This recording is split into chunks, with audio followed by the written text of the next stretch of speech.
It's actually using a balance and being able to balance the difference between hippo input into your overall behavior or how you look at depression or deal with it. And then the same thing with Amy. How much input does Amy have into how you deal with what actions you take when you're faced with a situation? So I just kind of want to remind you like that. So then as we get into this, we have to kind of try to identify as individuals, what are our individual triggers that would make Amy be the driver of the bus? What is your individual trigger that will make Hippo be the driver of the bus? What are your individual triggers that makes Preemie, the prefrontal cortex, the driver of your bus? And when you better understand that, then you can better help to self-regulate in these times when you're faced with things that may cause you to be depressed. So I just kind of wanted to lay that out before I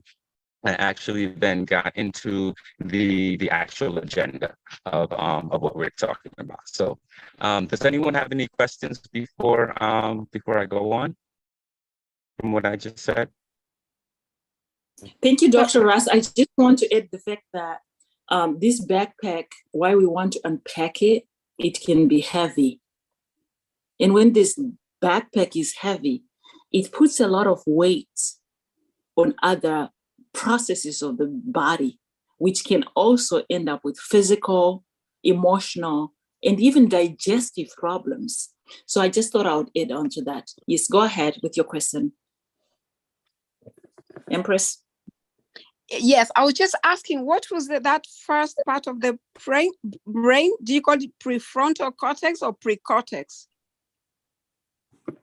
Prefrontal cortex. If you think, yeah, so the pre, if you think pre is before, right? Like pre and post, and your frontal cortex is here. It's the front of your brain. So it's frontal cortex. And the prefrontal cortex is actually the area that all of the information, everything that we talked about, that's the final area that makes the decision of how you're going to respond in any situation. So it's the prefrontal cortex.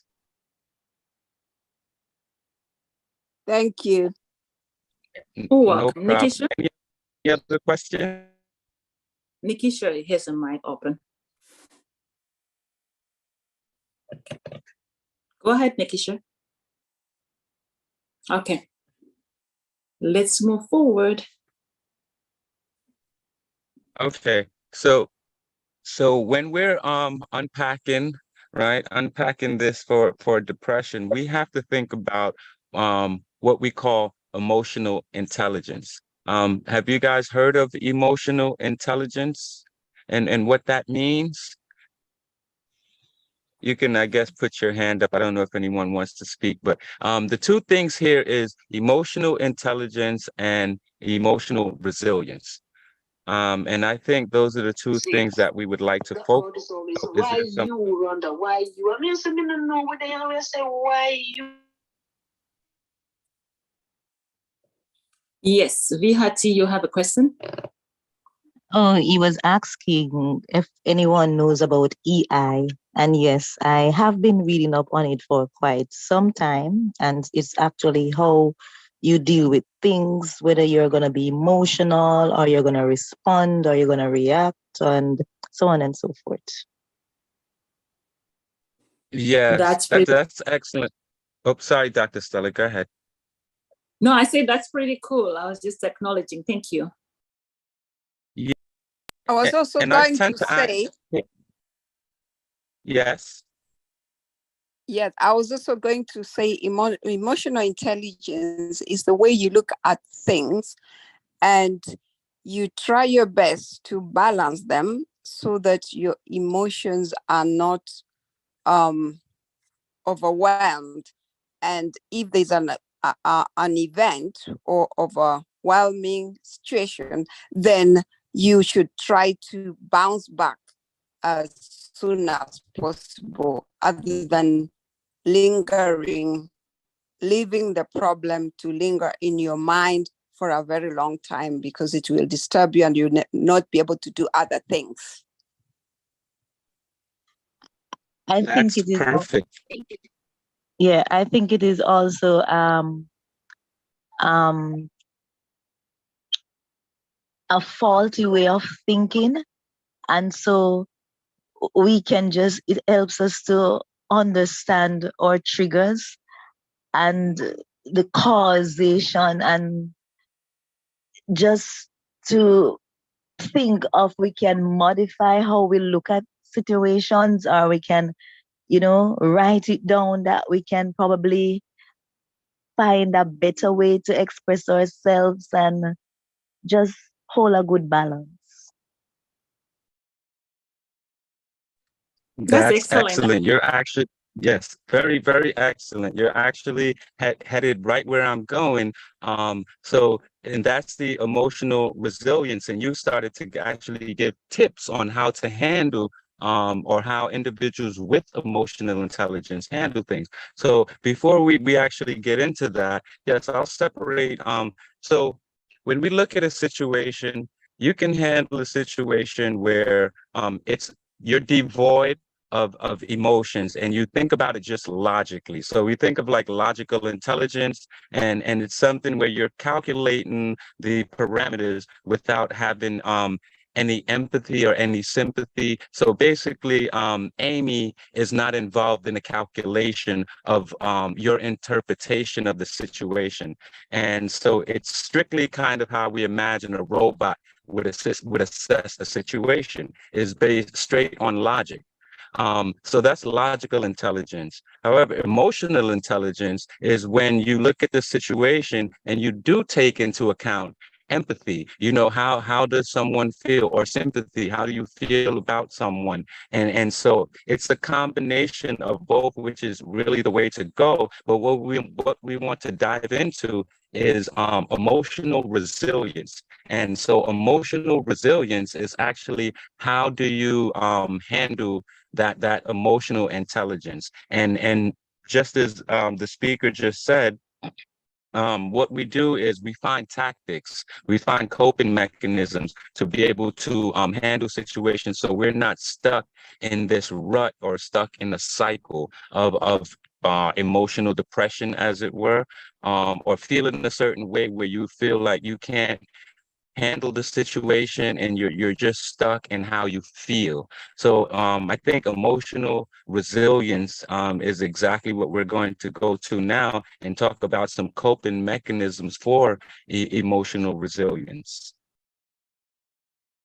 Does that make sense? And I ask questions a lot because I want this to be interactive. I don't want to be here and just preach to you. It's more of a comprehension and sharing of information so you guys can understand. And by the audience interacting, I can have a level of comprehension of what do you understand about the topic we're speaking, so then we can have more of a discussion and a discovery as opposed to a lecture, because you won't be, well, maybe you will be tested at the end. No, but it should be a discussion. So feel free, please, as we talk about these issues now, and just start using keywords that we learn in the literature and that we use to describe things that you're basically experiencing, right? So it's just that we've been trained so we know these words, but you guys have the experience. And that's what I would like to bring out during these discussions is actually your experiences. So even like personal, you don't have to get too personal because we're recording, but if you have an experience where you were emotionally charged, a situation where you had to make a decision and your emotions got the best of you, does anyone want to share any situation like that where you had to make a decision and you realized maybe later on and not in the moment that your emotions got the best of you? I'd like to hear some of that. Helen looked like she has a Yeah, I started going through my perimenopause, and I didn't know what it was. I was just crying and crying, but I had a lot of, sorry, my children are making noise in the background. But at the time I was going through some emotional issues, and I think I thought it was the problems. I'm sorry, let me just close that.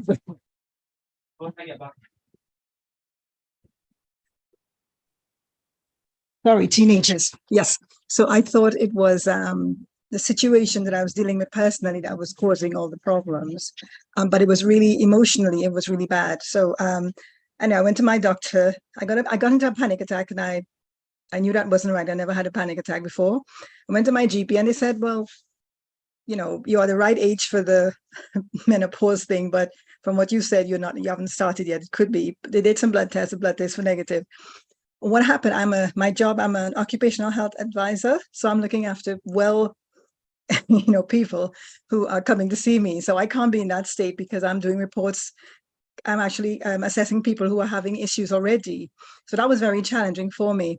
And long story short, I bought some books on the mind, on the brain, and menopause and all these things. Just started reading because I'm a health practitioner. And what I learned was that, like what you were sharing there, about how the mind deals with information and what you have to do. And I started doing what I call self-talk. So I will say to myself, okay, I know right now you're crying. And the reason why you're crying is because it's your hormones that is impacting you. Everything is fine. So just calm down and go and get some exercise and go and eat. So I was actually talking myself through my day in order to cope at one point. And that really made a big difference for me. So I'll just break down crying in the train, for instance, and I say, oh, gosh, crying again. So silly. So I'm talking to myself what I should be doing. I'm telling myself what's going on. I think I know what's going on. And that's how I got through that time before I was able to move past it. That's actually excellent. And thank you for sharing that. I just want to jump in and say this. It's very clear that your experience is really powerful. You bring this to light, that emotions and are real, and they're also perceived. And sometimes it's a chemical trigger, which is internal. And at the same time, it can be coincidental that there's also something external going on, but the real cause has nothing to do with the next person. And this is a perfect example of what could happen. And sometimes that experience of going through changes of life, which men also do go through andropause, and women is menopause. And sometimes men don't know that they're going through andropause. And it becomes a little bit challenging to relate with those around us. And so to really understand the source and identify what could be the trigger and what else is going on in my life right now is very important. Thank you for that, Ms. Helen. And I think Dr. Russ, you're taking us to that next level. Before you jump in, oh, sorry, go ahead. Yes, I want us to just talk about definitions a little bit. Resilience. If you Google resilience, you often hear people say to bounce back. And when I looked at that definition, I thought about, how about if you were never at any place in the first place? I mean, you talk about childhood experiences. What am I bouncing back to if I was never an adult before this happened to me? So I think it will be imperative to consider other definitions of resilience as to be able to cope with what's coming your way using all the possible coping strategies. I think that definition needs to be revisited. So there are other words which are used for resilience, which includes tenacity and grit. And so when you look at those other words, you recognize that tenacity is almost talking about confrontational. And sometimes we may miss our target with these methods of trying to overcome depression, and we try and confront something else which has nothing to do with what's going on, and it triggers other after events which can add on. And so grit is a good word, and I like it. I like to embrace grit because I have grit myself. But then it's become so personal, like Dr. Russ said. It becomes so personal, and like Helen said, she had to self-talk. So self-assessment and self-evaluation is a big part in terms of, what do I know about what's going on with me? So I just thought I'll pop that in there, because if you don't come to the understanding of the knowledge of what's going on with you, in you, around you, it's very hard to find that path. So that unzipping that backpack has to do with me. I am at the center of this. Life happens when I'm present. So as part of my strategy, overcoming my own childhood trauma, I had to accept that these things happen because I'm here. And I had to make a choice. Do I want to stay here emotionally and physically and experience this? Or do I want to transition from where I am mentally, emotionally, and feel something else different. So that resilience sometimes is married to perception. So I thought I would throw these words in there because sometimes when we are sharing these methods of overcoming, we forget the connections, the connecting the dots. So connecting the dots has to do with a lot of understanding, interpretation, and also perception. So I thought I'll throw that in there. Thank you. May I please say something? I would have wanted to point this out too. With emotional resilience, that I'm just learning that part of it. And I like how Dr. Stella is putting it about coping, that strategy and all that, because with that, I am able to make a diagram. I would have thought to myself some time ago that, oh yes, I got emotional intelligence and I could manage. But I realized that it's a consistency. And just like Dr. Stella, okay, I must always talk about her because she has really impacted my life for the better, spiritually too. And so I felt like there's not a lot of people out there who are really in emotional intelligence. The majority is about emotional reasoning. And so when she made her presentation and she shared her story, and then she was, start to show us how to go forward, it's like she's saying that you wearing a smile that is cosmetic, but listen, you want that smile from your gut. And so she showed me that, listen, it is something that you have to constantly work on, and not having enough people in your corner that is working on their mental health can actually swamp us right back where we were before. And we feel like we're drowning. But I just want to say that we can press on and look for people who are positive, and so we can develop the strength to stand on our 2 feet with whatever comes our way and God. Thank you. Excellent. Beautifully stated. Beautifully stated. You are so ahead of the game. And I think it's because of your relationship with Dr. Stella. So make sure you continue that. That is awesome. Before Definitely. Praise the Lord. Thank God for her.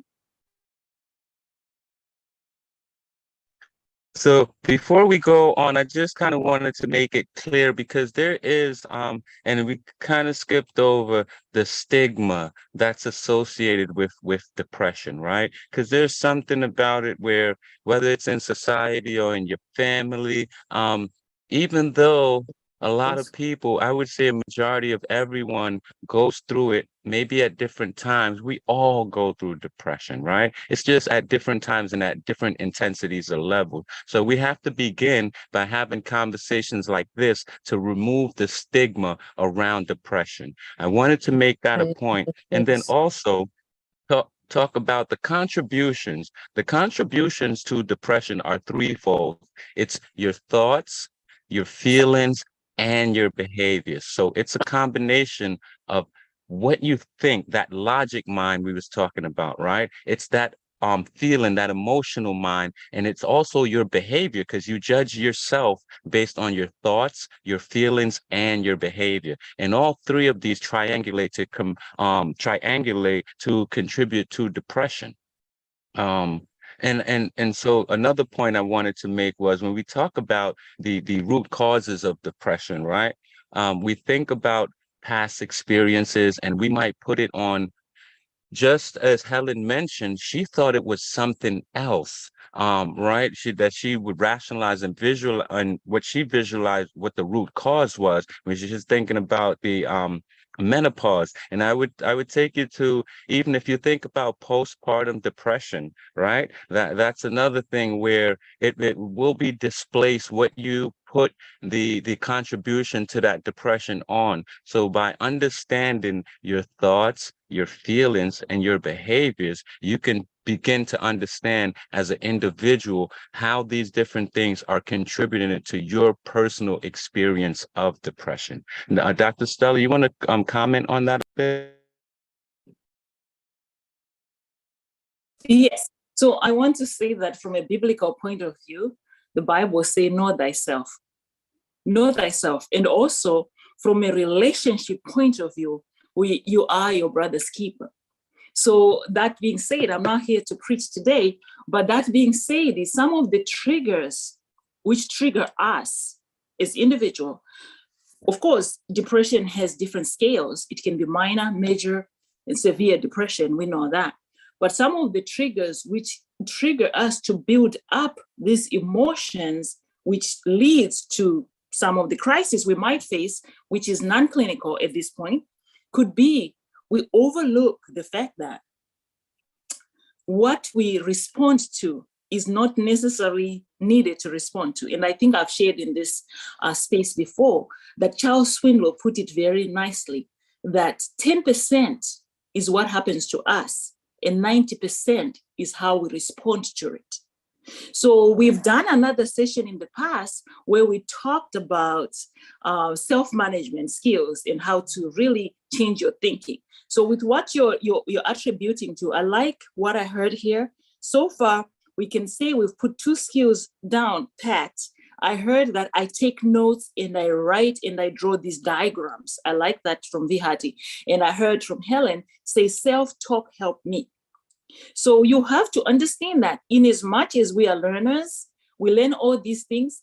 Part of the challenge is not so much knowledge. And I did mention this last week. We have no shortage of knowledge in the 21st century. If you Google depression right now, you're going to see a lot of references, a lot of things. What we are challenged with is identifying those skills which work for who you are. And so I like to just bring that up ahead of time here to say, so in these sessions, which we do every Sunday, which next week we are going to talk a little bit more about this depression, and we're going to end, that's our 3rd session. I encourage every single one of you to really find out what works for you. You see, my background is a clinician, is an educator, is a lifestyle coach, and Dr. Geddes' experience is a neuroscientist, a researcher who's looked into the hormonal levels which are related to some of what we're talking about. We bring a different twist to this. We are not selling anything from you guys. We are not bringing a scientific perspective. We are bringing a functional perspective. And so when you look at the functional perspective, in my understanding, this is my understanding, we have the spiritual component of who we are, which talks about how we are created, how we can relate to God, and how we can relate to our belief systems. Most of you have a belief system. Some people believe in different things. We have that part. However, we also have this other big component of who we are, which has to do with energy flowing. That's how I'm going to simplify it. As human beings, and I've talked about body parts in this place, I see some comments about gut health and all that. We are not here to talk about what you eat or how you eat today. That's not the goal. The goal today is to help us unpack. It is up to you as an individual to identify the areas you need to build on, okay? If the solution to depression was just about eating, perhaps we will all have changed how we eat. However, how we eat is related to a certain extent to how we feel, what we know, who is around us, what we can afford, what else stands in the way between how you prepare your food and your work schedule. So we are not here looking at those things because a lot of people spend hours and hours hammering in this eating things. I'm a proponent, I'm a plant-based, messenger. I believe in lifestyle medicine, and I'm a lifestyle medicine practitioner. I understand the pillars of health. So what we are saying here, perhaps it's important that for someone who's here today to identify their low points and their high points, and then be able to understand what else is going on in my life right now, or what else have I struggled to in the past, so that you as an individual, you can put together some measures which can help you guard your emotional boundaries. That's how I'm going to put it. So you can say, I know on a monthly cycle, this happens to me. I know when my mother or my father or my child talks to me a certain way, this happens to me. Because to be honest with you, how people relate to us affects how we feel. But in true sense, when we have developed emotional resilience and emotional intelligence, we shouldn't. We should acknowledge it and be able to have a process in place to say, this is what you've said, this is what you've done. I give it 3 minutes, time out. I move on. And that's what we are talking about here. So I just want everybody to understand, we are not presenting a scientific forum. We are presenting a functional approach in order for our mental status not to deteriorate. My friends, there is not enough mental health workers in the world today to deal with the mental health crisis the world is experiencing. Not only that, there's not enough resources for each and every one of us to be paying for a mental health provider, because we know that we are facing a lot of expenses. So we just bring this to you for you to just learn, understand. It's not to treat you. It's not to say there's no better way, because we understand that in our room, sometimes professionals show up and they're trying to sell a product or they're trying to recruit you. We are not here to recruit you. We are here to have a conversation with you. So I just wanted to clarify that. And I'll post the functions of the hippocampus in the chat, because somebody is saying it's not the right one. And I'll post the reference of what we are talking about. So all I can tell you is this, before I keep quiet. In you, within you, there is power to overcome. You have so much potential that each day, your neuroplasticity, which is that part of your brain, which is pliable, which is moldable, it can change the thinking patterns, okay? Of course, you need a support. And that support could be a family member, a child, a husband, a community member, or a specialist, depending on the severity of the symptoms, which is why we shared the depression screening scale. So I hope that I did not offend anyone and that we touch and agree, because this is why Dr. Russ and I are working together on this. The moment you choose not to touch and agree, you run into problems as an individual, as people, and as a community. So the whole world is suffering from that. You can see it's very pregnant of disagreements. I want to stop talking. All right, Dr. Russ, go ahead. Take it from here. Dr. Stella, No, may I that say something, Dr. Ross or Dr. Stella? I Yes. would have what I truthfully want to say that I've seen that Dr. Melita is there and she mentioned about gut health. So it talks about diseases. But truthfully for me, I realize that the diet thing alone, not why make it, not why work it for me, because you know why? Long after you don't eat and you eat and you eat, depressed body cannot contain good health. A depressed body cannot contain good. So even if you change your eating and all of this and all of that, we still don't know how to work out the issues after we buck up in it down the road when we trip over something else that come from a different angle from somebody who you entrust all your confidence in, and this person just turn you over like a family member or so. So we need this. We need practical solution so much that this thing just impacted me that I want to go and study psychology. Thank you. That's interesting, because we actually have a program we do, My Brain and I, which Dr. Russ is offered for years and years, which help prepare the young people, the younger generation, to take that pathway of neuroscience. So Vihati, we'll keep you in mind as we journey along, because his background is a psychologist, so he kind of smiles. As for me, I'm a functional psychologist, because I found my path without a counselor. And had I not, God led me on this path, today I'll be somewhere else. So I'm excited and I'm looking forward to, let's do it. All right. Thank you. And you're on the right path. Don't change that. You are purpose driven and I like it and I'm feeling it. Long after we don't eat the food, we still want the medicine. Ooh, I'm loving it. I don't know if It's the powerful words or the accent or the combination of both. But sister, I love it. I love it. I love it. So where are we? We're talking about unpacking, and this is beautiful. And please, I want you guys to speak up. Don't feel that you're just here to be lectured to, but I want to bring it back to what we're exactly talking about, right? But I want to give it some context, some regular everyday context.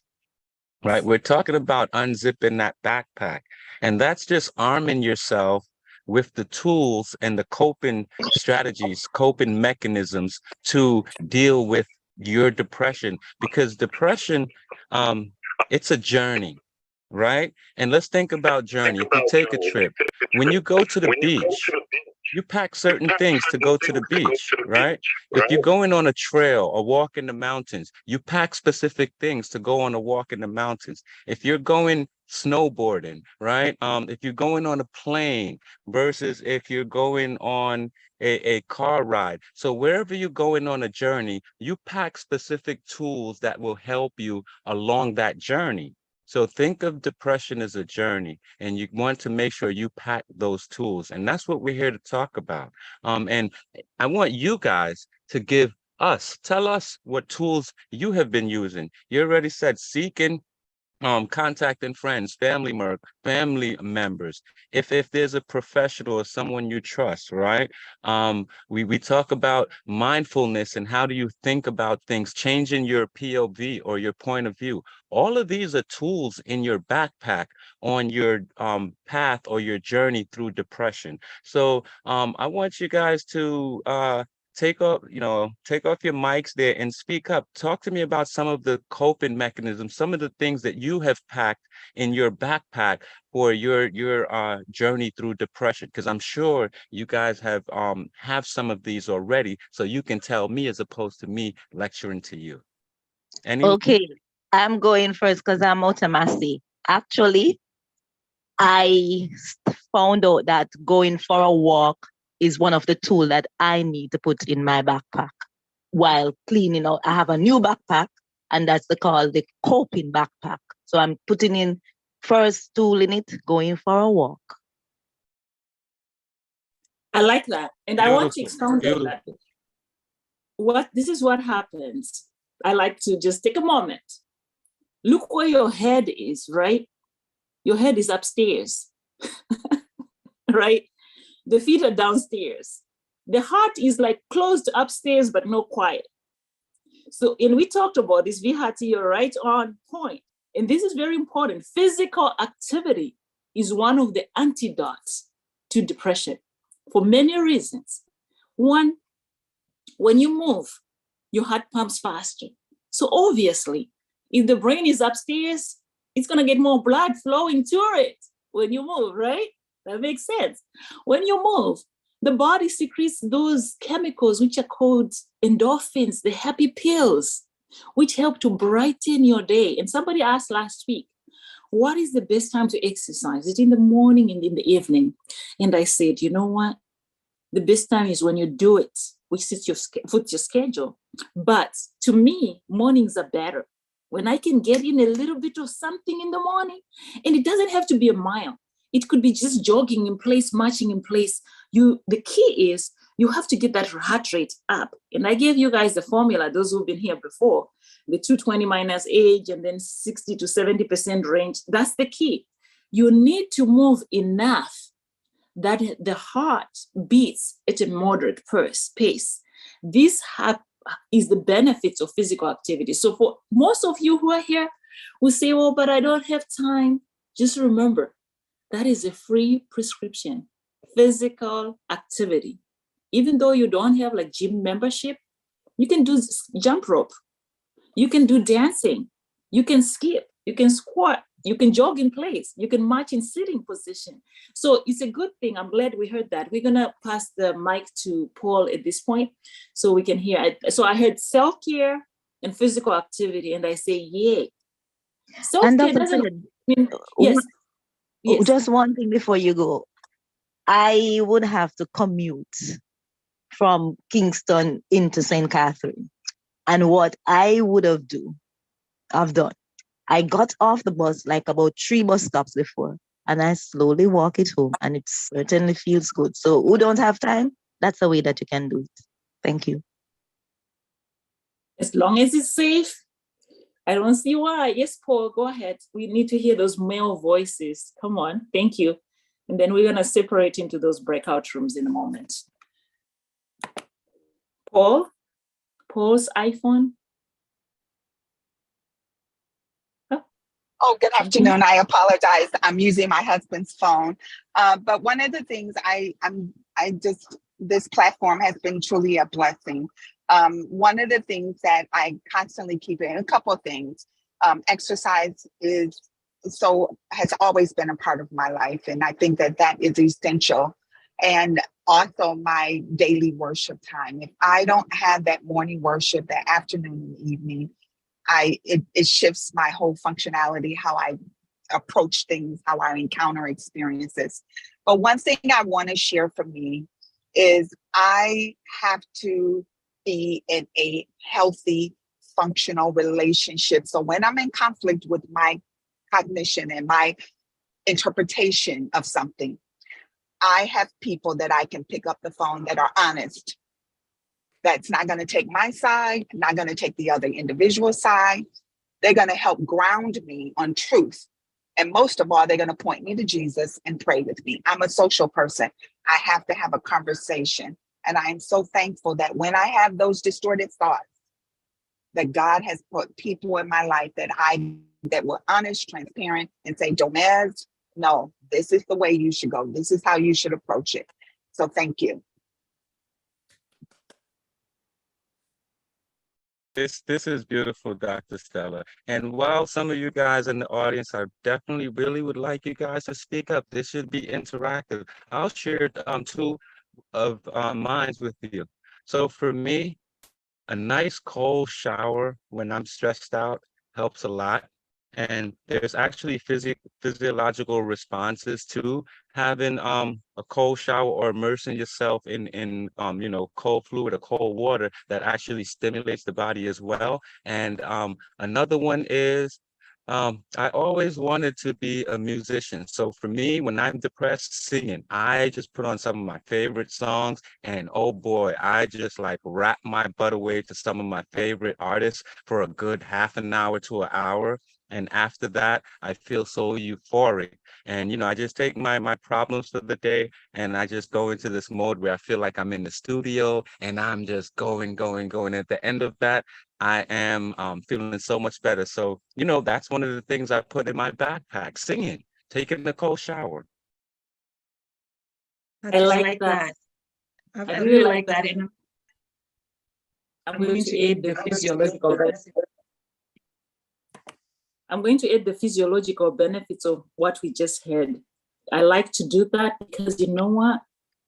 For some reason, we as human beings, we overlook the fact that science helps us to measure these things. It helps us to quantify, right? So with what he just said, the cold shower has to do with this mechanism which is in our body called homeostasis, right? Homeostasis is this intelligence which exists in every cell of our body, which allows us to adapt and create balance. So that's the same mechanisms which regulates body temperature, acid-base balance in the body, because in order for these tiny little cells to survive, the environment has to be right. So what cold showers, actually contrast showers is even better. Contrast shower is more kind and friendly to most people. It engages the mechanism which cools the internal part of us to lower the temperature when it's hot and to raise the temperature when it's cold. So what I tell my clients, every single one of my clients is into this jazz of contrast shower, is that when you open that water, before it warms up, get in and get the cool part. It warms up later, and then later on it cools down. It's not always comfortable for every region to really do cold showers 100%, because sometimes that's too cold. However, there's a science to this. Did you know that most of these athletes, after playing those major games, they dunk them in a bucket of ice in the backstage. They do. These ice buckets where they dunk them in there because the body has to cope with the trauma they go through as they bump into each other, as they jump, as they do all kind of stretches and these ballistic movements. So this is the premise of the medical missionary work, which uses heat and cold, because our body's chemical level and chemical reactions can be influenced by heat and cold. So we know that not everybody is able to tolerate extreme heat and extreme cold, even if this is done to just part of the body. Yes, they call it hydrotherapy. Yes, if done is part to part of the body, it triggers some healing processes. And so I want to add on to say this. I love what I heard about singing. Singing is not just good for the ears and for the soul, it's also good for the lungs. And I shared this with you a couple of weeks ago when I said that in the lungs, there's part of the base of the lung which never empties of the dead air or the dirty air. They call it the residual volume scientifically, but you can call it the dead space. So when you sing, when you jump, when you run, you empty the stale air out when you do deep breathing, and you introduce the clean air. Very, very important, because at rest, we don't breathe heavily, right? Unless if we are mad and upset with someone. So on an ongoing basis, this is what happens to most humans. That's why Alzheimer's is on the increase. Most humans are not getting enough air to the brain because the brain is upstairs, okay? So when you sing, you open those vocal cords, whether you can hold a tune or not, doesn't matter. Sing anyhow. For most of us, we sing in the shower, and I discovered something. When I sing in the shower, I became an expert. So I became a singer by just singing in the shower. So for those of you who can hold a tune, give it a shot. So these are some of the things you could be writing down. Finding that hobby. The cardiac part of that, Dr. Stella, the cardiac Yes. part of that is. Yes, the cardiac part is also married to the circadian rhythm, which is part of the sleep regulation, which allows me in 30 seconds to fall asleep and go into deep sleep right away. So when we are talking about these lifestyle changes, you people, you guys, the whole team has the answers. So when we come together like this, we put them all together and we get the big picture of this lifestyle medicine, which we're advocating for. So I like what I hear here. So perhaps you're not a singer, but guess what? You can draw, you're creative. When we enter these creative modes, like I love to create, I like to sew, I like to knit, I like to cook. When we enter this creative mode, our brain rejoices inside it.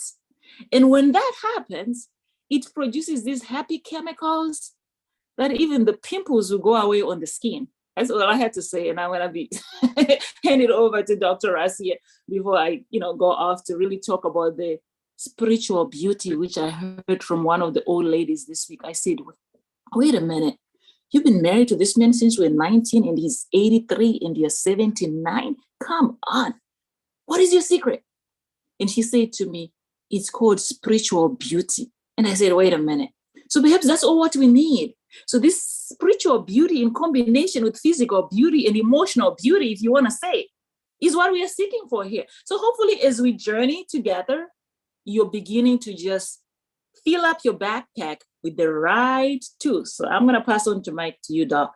And then I have to switch and make the groups so we can split. We can, yes, as we go into the breakout rooms, if you guys again have any input you want to give on any of the coping mechanisms, what do you have in your backpack, or if you want to talk about a particular situation that you would like some answer to, again, I'd like it to be interactive. This is not about us preaching to you. It's about you guys getting some clarity from maybe something that we have or from each other. You know, you might speak up and answer a question that someone else in the audience have, but their Amy is not allowing them to ask, right? So because of that fear. So feel free to speak up. And what we're going to do shortly is actually break out into the individual breakout rooms so we can have more of a discussion. Because as we talk about this stuff, so I studied reproductive hormones over the life cycle. And if you think about emotions, right?